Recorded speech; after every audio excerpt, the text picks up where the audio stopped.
Bom dia! Chegamos aqui na TV Tarobá com o Tarobá Rural. Você acompanhou até agora, né? A Santa Missa. É importante estarmos em dia com a nossa fé também, né? Estarmos sempre com pensamento positivo, oração logo cedo faz muito bem. E agora você fica muito bem informado com as notícias do campo aqui no Tarobá Rural. Hoje teremos uma entrevista especial com um analista de mercado que vai falar sobre o momento que nós estamos vivendo em relação a preços, mercado futuro, como é que está a realidade para o produtor. Expectativa para o plantio do trigo que começa nas próximas semanas no Paraná. E tem dúvidas de telespectador. O Ademir de Umuarama quer saber por que o pé de limão que ele tem no sítio está enrolando e amarelando assim ó, as folhas desse jeito. É a partir de agora no Tarobá Rural.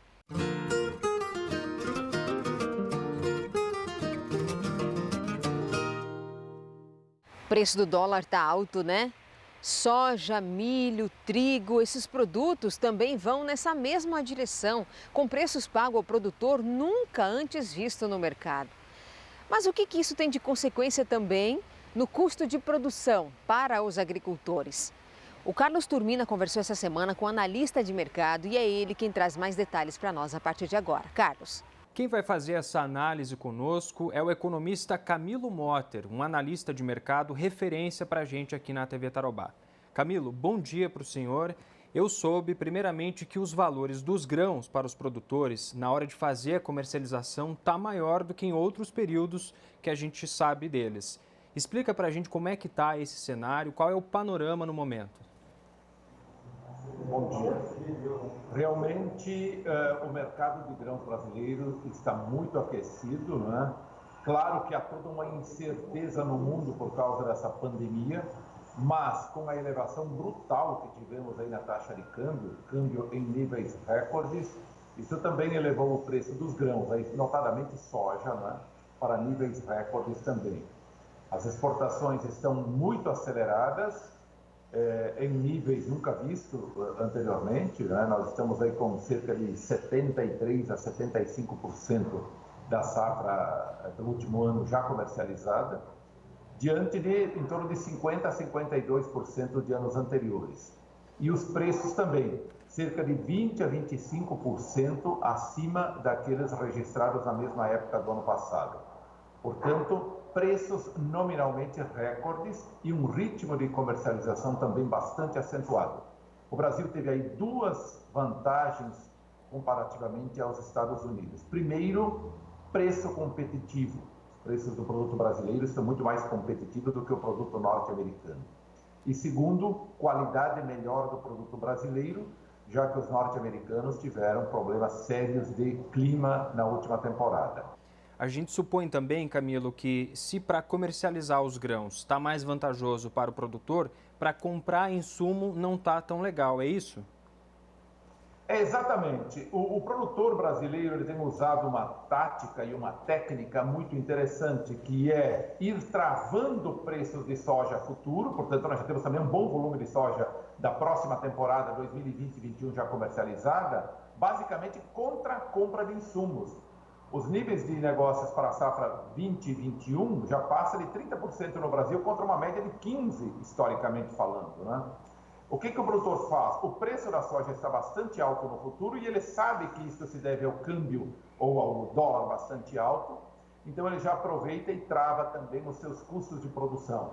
Portanto, esta tática ela é muito importante, porque se hoje nós temos um preço formado essencialmente por um câmbio alto, no futuro poderemos ter um câmbio mais baixo e, portanto, pressionar os preços da soja lá na frente, né? Então, o produtor tem usado isto, travando soja da próxima safra com a compra de insumos.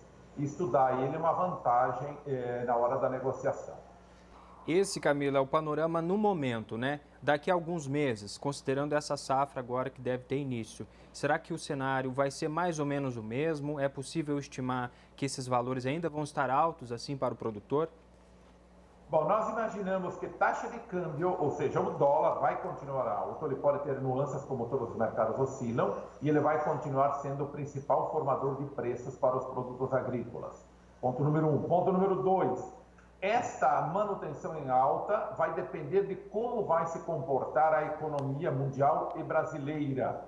Nós esperamos que a economia brasileira, ao fim desse ciclo pandêmico, possa sair um pouco melhor do que as outras economias e, portanto, atrair mais investimentos em dólar do exterior. Isso pode trazer algum refresco para a taxa de câmbio, mas jamais vamos ver um câmbio caindo de forma tão significativa. Portanto, nós ainda vamos continuar tendo estímulo da parte cambial. Portanto, soja, que é o principal produto de exportação brasileiro, deve continuar com preços muito atrativos. O milho, nós temos uma diferença importante, porque os preços internos estão ainda muito acima de paridade de exportação, né? Então, no caso do milho, ainda pode haver queda de preços no decorrer, se a safrinha se configurar relativamente completa, relativamente cheia. Tivemos alguns problemas climáticos, especialmente nos estados do Paraná, Mato Grosso do Sul e São Paulo, onde já se configuram algumas perdas. Porém, tem ainda uns 2 meses e meio pela frente, onde o clima se torna muito importante, não somente a questão de seca, mas também de geadas, especialmente aqui na ponta mais ao sul, né? E tudo isso vai acabar determinando o tamanho da safra que vamos ter. Se tivermos uma safra ao redor entre 95 e 100 milhões de toneladas, nós precisamos reforçar as exportações. Portanto, os preços tendem a cair com uma oferta interna mais cheia, um consumo brasileiro estimado entre 65 e 68 milhões de toneladas, eventualmente 70 milhões de toneladas, com um pouco mais de aumento na produção de etanol, especialmente, e carnes também. Mas o milho tem esse diferencial de preço, no qual os preços domésticos seguem ainda bem acima de paridade e podem, com uma oferta cheia de safrinha, cair para níveis de paridade. Aí nós teremos um preço em queda um pouco mais acentuado pela frente. Mas ainda os preços seguem relativamente firmes. E em termos de exportação, obviamente, a taxa de câmbio continuará influenciando fortemente a formação do preço. Então nós temos muito mais incertezas do que certezas aí a olhar pela frente. Mas o setor do agronegócio, aí sim, ele tem se saído bem melhor da crise, porque duas questões. Se trata de produtos básicos, que praticamente não houve uma interferência mais agressiva do setor público em termos de quarentena, em termos de paralisação das atividades. Esse é um ponto importante. E o segundo, que no campo não se paralisou as atividades. A gente agradece todas as informações, obrigado por falar conosco e bom trabalho para o senhor. Ok, abraço a todos, até a próxima. Esse foi Camilo Motter, economista e analista de mercado, que falou com a gente por Skype para manter as recomendações de distanciamento. Obrigada, Carlos, e também ao Camilo por essa entrevista esclarecedora aqui no Tarobá Rural. Agora nós vamos para Brasília, porque a Daniela Castro, repórter do Terra Viva, também traz notícias sobre a comercialização da soja. Nunca se vendeu tanta soja quanto no mês de março deste ano. A comercialização da safra 2019-2020 de soja alcançou 71% da produção esperada. O total embarcado chegou a 87 milhões de toneladas, um resultado inédito. As vendas superaram expressivamente o recorde anterior, que era de 60% em 2016. E para se ter uma ideia, nesse mesmo período, na safra passada, os negócios com a venda de soja atingiam 52%. Segundo a consultoria da Tagro, a forte melhora das cotações gerada pela alta do dólar fez com que os produtores retomassem o interesse de venda, somado ao momento de forte interesse dos compradores internacionais. E de acordo com a ProSoja Brasil, as exportações à China seguem altas e trazem estabilidade à cadeia da soja, em meio à pandemia de coronavírus. E apesar da previsão um pouco menor de produção de soja para este ano, agora estimada em 120 milhões de toneladas pela entidade, o Brasil mantém a liderança no ranking mundial, com 36% da soja cultivada no mundo. E os negócios da próxima safra, 2020-2021, também avançaram em março, acompanhados pela puxada nos preços. A venda antecipada pelos produtores brasileiros chegou a 20% da produção esperada. A soja fechou a semana cotada em Cascavel e em Toledo a R$ 85,50, R$ 86,90 em Guarapuava. O milho em Cascavel, R$ 39,00, R$ 38,50 em Paranavaí e R$ 39,70 em Guarapuava. O trigo em Cascavel e em Palotina, R$ 58,00 a saca, 57 em Francisco Beltrão.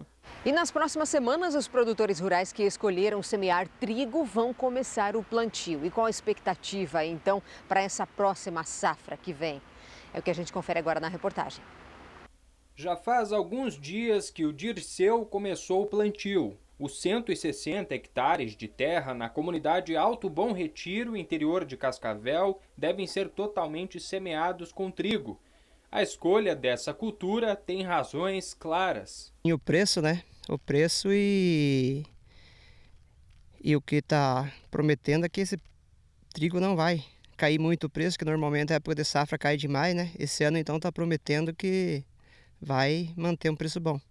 Então a expectativa é boa para o trigo e dependendo do clima, né? Se tudo correr bem, a gente vai ter uma safra muito boa esse ano aí. Valores nunca antes vistos. Por cada saca de trigo, os produtores que comercializam os grãos recebem cerca de R$ 58. Só no último mês o valor subiu 7%. O preço é impulsionado pelo dólar alto e pelo baixo volume de grãos no mercado. Esse cenário estimulou os produtores e fez com que a área de plantio no Paraná aumentasse 5%, passando de 1 milhão de hectares. Em entrevista por Skype, o economista Camilo Motter explicou essa tendência. Especialmente no sul do Brasil, aí pega Rio Grande do Sul, Santa Catarina e Paraná, o trigo é uma opção também para o período de inverno, além, obviamente, do milho safrinha, basicamente Paraná, né, nesses 3 estados do sul, né? Mas para Rio Grande do Sul e Santa Catarina, basicamente trigo como inverno, a principal cultura, né? E no Paraná essa divisão entre milho safrinha e trigo. Obviamente que o trigo também com preços bastante altos, o Brasil é altamente dependente da importação de trigo e, portanto, os preços subiram muito com essa alta do dólar, né? Mas o que é importante frisar é que todos os preços relacionados com o comércio exterior, eles tiveram alta, tanto os de exportação quanto os de importação. O trigo é um deles que também foi altamente afetado por essa alta do dólar e, portanto, está com preços estimulantes para o produtor e deve haver aí um incentivo até bastante significativo para o aumento de área de trigo também. Se o câmbio influencia positivamente no preço da saca de trigo, ele afeta negativamente na hora de comprar os insumos. Adubos e fungicidas também estão mais caros por conta do dólar. Para o produtor ficar na vantagem, é preciso que o trigo se mantenha com um valor bom assim. Ainda assim, os produtores acreditam que no final das contas a cultura será mais vantajosa que nos anos anteriores. O Dirceu aposta no trigo e torce para que a meteorologia ajude na safra. O que não pode é vir uma geada muito forte e também a estiagem, né? Ano passado nós tivemos problema com a estiagem e ainda uma geada muito forte que afetou muito o trigo ano passado. Aí então a gente perdeu bastante com a geada ano passado. Hora de pensar em qualidade, alimento, coisa boa que você coloca na mesa sua e de sua família. É produtos da Cevale que eu tô falando. Pense nisso na hora que for ao supermercado, à loja de conveniência comprar frangos ou peixes. É Cevale com certeza a garantia que vem lá do campo, com mais de 21 mil associados e 10 mil funcionários envolvidos na produção de cortes in natura de frango e de peixe. Você já provou o verdadeiro filé de tilápia? A Cevale tem os melhores, é sabor incomparável. Esse é o segredo, rendimento final também do produto que não tem igual. Comprove, rendimento, qualidade, sabor se coloca à mesa com Cevale. Hora da nossa primeira pausa, tomar uma água que está baixa a umidade relativa do ar, então vamos hidratar a garganta. Daqui a pouco a gente volta com mais informações no Tarobá Rural. Até já!